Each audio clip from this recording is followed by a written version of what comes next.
Hey everyone, it's Norm here from IMCARS, and today I'm going to give you step-by-step instructions on how you can get your traffic ticket thrown out for free, no lawyer, no need to go to court, just thrown out. Simple as that. So step number one in this process is to submit an evidence disclosure request. So step number two in this process is make sure you keep the court updated on your status.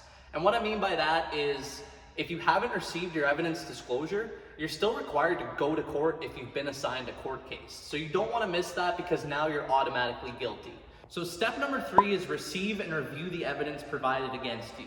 Step number four, and by far the most ballsy step of them all, is simply ask the Crown prosecutor to throw the ticket out.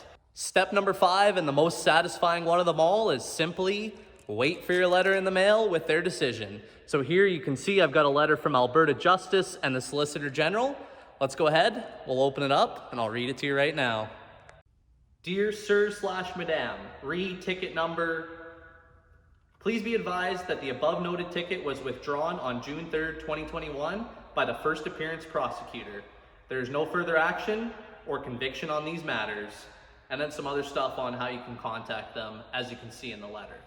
On the back, you'll see here is the copy of the ticket that has been stamped by Crown Withdrawals as a withdrawn ticket now. So that right there is how I got a ticket thrown out completely for free. No need for an expensive lawyer or wasting time going to court. To recap, simply submit your evidence disclosure request, and upon receiving your evidence, simply email the Calgary traffic court counter politely and professionally, stating exactly what I did, and just ask them to throw it out. And just wait for your letter in the mail like I did. Anyways, hope you guys found this video helpful. If you're successful in doing this, drop me a comment down below and let me know. Now, if you guys did enjoy this video, please give me a big thumbs up. Make sure you subscribe to the channel, hit that notification bell so you can get notified anytime we put a video out like this. And as always, we'll catch you guys on the next one.